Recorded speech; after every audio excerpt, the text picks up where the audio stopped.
Maranatha, Tuhan Yesus segera datang. Saya Wanda Dumais dari BIC Sydney, Australia. Saudara yang dikasihi Tuhan, saya ingin kita bersama-sama merenungkan sebuah ayat yang terkenal, yaitu dari Matius 11, ayat yang ke-28. Ini adalah kata-kata Tuhan Yesus. Tuhan Yesus berkata, "Marilah kepadaku semua yang letih lesu dan berbeban berat. Aku akan memberikan kelegaan kepadamu." Mengapa saya katakan ayat ini merupakan ayat yang terkenal? Karena hampir semua orang percaya mengetahui ayat ini, dan ayat ini seringkali menjadi ayat hafalan. Kalau saudara membaca mulai dari ayat 25, jadi Matius 11 ayat 25 sampai dengan ayat 30 itu menjadi satu perikop di dalam Alkitab Terjemahan Baru Lembaga Alkitab Indonesia, diberikan judul Ajakan Juru Selamat.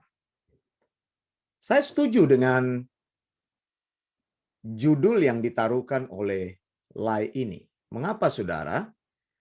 Karena Matius 11 ayat 28, apabila kita melihat di dalam bahasa asli, yaitu bahasa Yunani dari Textus Receptus, maka kata pertama yang muncul atau terbaca dari ayat ini adalah kata deute. Jadi ayatnya kurang lebih berbunyi deute pros me pantes oi kopiontes kai peportis menoi kago anapanoso hemas. Kata yang pertama adalah kata deute. Ketika Yesus katakan, "Marilah kepadaku," ini sebenarnya bukan merupakan sebuah perintah, bukan. Ini sebenarnya merupakan sebuah ajakan. Ajakan yang sopan. Ajakan yang tidak ada tindakan paksaan di sana. Sebuah ajakan yang lebih khusus diberikan kepada orang dengan bahasa yang sangat sopan. Jadi Yesus sebenarnya sebagai sahabat sedang mengundang. Jadi ketika dikatakan deute, come atau datanglah, Yesus secara sopan, secara bersahabat, sedang memberikan sebuah request, sebuah ajakan. Makanya tadi saya katakan dalam Alkitab Lai dipakai judul Ajakan Juru Selamat, dan saya setuju. Saudara yang dikasihi Tuhan, jadi semacam sebuah undangan yang Yesus berikan kepada orang-orang yang berbeban berat dan letih lesu untuk datang kepadanya. Mengapa undangan ini diberikan? Karena Yesus melihat orang-orang ini telah bekerja keras, telah berusaha seumur hidup mereka, dan sekarang mereka kelelahan. Mereka menanggung beban yang berat. Saudara yang dikasihi Tuhan, saya mau berkata di sini, orang-orang yang diundang oleh Yesus, mereka mengalami kelelahan, mereka berbeban berat karena mereka telah melakukan segala sesuatu dengan kekuatan mereka sendiri. Mereka melakukan segala sesuatu dari hidupnya sendiri. Itu sebabnya mereka mengalami kelelahan dan mereka sangat berbeban berat. Saya mau bilang orang-orang itu adalah orang-orang yang mempunyai prioritas yang salah di dalam hidup ini. Mereka berjalan dalam jalur yang salah. Mereka mempunyai pengertian yang salah tentang apa yang Allah inginkan dari hidup mereka. Mereka melakukan hal-hal tersebut, tapi sebenarnya apa yang mereka lakukan itu salah. Itu sebabnya apapun usaha yang dilakukan oleh orang-orang tersebut membuktikan bahwa segala pekerjaannya itu sia-sia. Bagi engkau yang berbeban berat, yang menanggung beban yang besar, bagi engkau yang kelelahan, sekarang Yesus sedang memanggil orang-orang tersebut untuk datang kepadanya. Marilah kepadaku, hai kamu yang letih, lesu.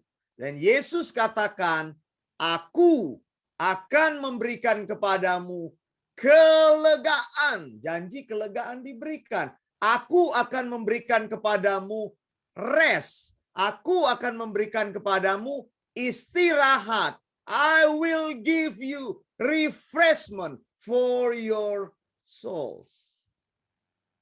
Jadi saudara, ini adalah janji Yesus. Undangan yang dia berikan berbanding dengan manfaat yang akan dialami oleh orang-orang yang mau merespon undangan dari Tuhan. Jangan salah ketika kita membaca ayat ini, merespon atas panggilan daripada juru selamat di sini, ajakan juru selamat. Yesus tidak menjanjikan istirahat dari pekerjaanmu, tidak. Datang kepada Tuhan bukan engkau ingin beristirahat atau berhenti dari pekerjaanmu, tidak. Kalau kita baca perikop ini berbicara mengenai belajar dan bekerja. Coba lihat apa yang dia katakan selanjutnya. Matius 11 ayat 28 saya ulangi. Marilah kepadaku semua yang letih lesu dan berbeban berat. Aku akan memberikan kelegaan kepadamu. I will give you rest sebenarnya. I will give you some refreshment. Tapi bukan rest dari pekerjaan. Engkau datang kepada Yesus, engkau diberikan kesempatan untuk belajar dan bekerja. Coba lihat. Ayat 29. Pikulah kuk yang kupasang dan belajarlah kepadaku. Lihat kan? Kembali lagi di sini ada kata belajar. Ya kan, di Eleos Theological School kita terus menghimbau orang untuk belajar. Belajar itu bukan membuat dirimu lelah, bukan membuat dirimu capek, tapi belajar doktrin-doktrin Tuhan justru akan memperkuat hidupmu. Lihat, Yesus katakan, pikulah kuk yang kupasang. Kita kan tahu ini. Kuk ini selalu digunakan di dalam pertanian untuk menghubungkan dua hewan, sebuah gandar yang ditaruh di bahu dari sapi atau kerbau ketika orang ingin membajak sawahnya atau menggunakan hewan-hewan ini untuk kebutuhan mereka. maka dipakai sebuah gandar, kayu yang menghubungkan dua sisi antara sapi yang satu dan sapi yang lain. Nah, sehingga apa? Sehingga bebannya itu dibagi dengan merata. Dengan cara itu maka sapi tersebut bekerjanya menjadi lebih produktif. Ketimbang satu dipakai dua. Mereka share beban sehingga bebannya itu menjadi seimbang. Itu namanya kuk. Itu namanya yok atau gandar. Nah, saudara, kalau kita tahu di dalam pertanian itu mengenakan sebuah gandar itu, biasanya mereka pakai sapinya yang satu adalah sapi yang lebih tua, lebih pengalaman. Lalu yang lain itu sapi yang lebih muda.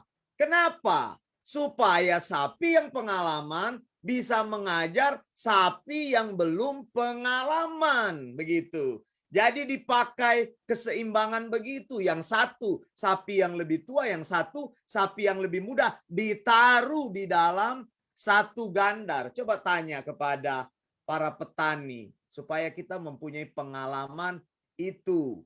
Nah, supaya sapi yang lebih tua bisa mengajar sapi yang lebih muda. Sementara mereka bekerja sama. Karena diikat oleh satu kuk yang sama. Satu gandar yang sama, satu yok yang sama. Ini ilustrasi yang Yesus pakai untuk kita. Bahwa Yesus meminta kita untuk share our burden to Him. Jadi beban kita itu kita share kepada Tuhan. Dan kita menjadi partner bersama dengan Dia. Makanya dia katakan, pakailah, apa tadi dikatakan? Kuk yang kupasang, pikulah kuk yang kupasang. Satu kuk engkau kenakan pada dirimu sendiri, satu kuk akan dipakai oleh Tuhan. Sehingga kita berjalan bersama dengan Tuhan. Kita menerima pengalaman-pengalaman dari Tuhan. Kita belajar dari Tuhan. Kita dilatih oleh Tuhan. Dan Alkitab katakan kita akan mendapat ketenangan. Ayat 29. Saya bacakan dengan lengkap. Pikulah kuk yang kupasang dan belajarlah padaku. Karena aku lemah lembut dan rendah hati. Dan jiwamu akan mendapatkan ketenangan.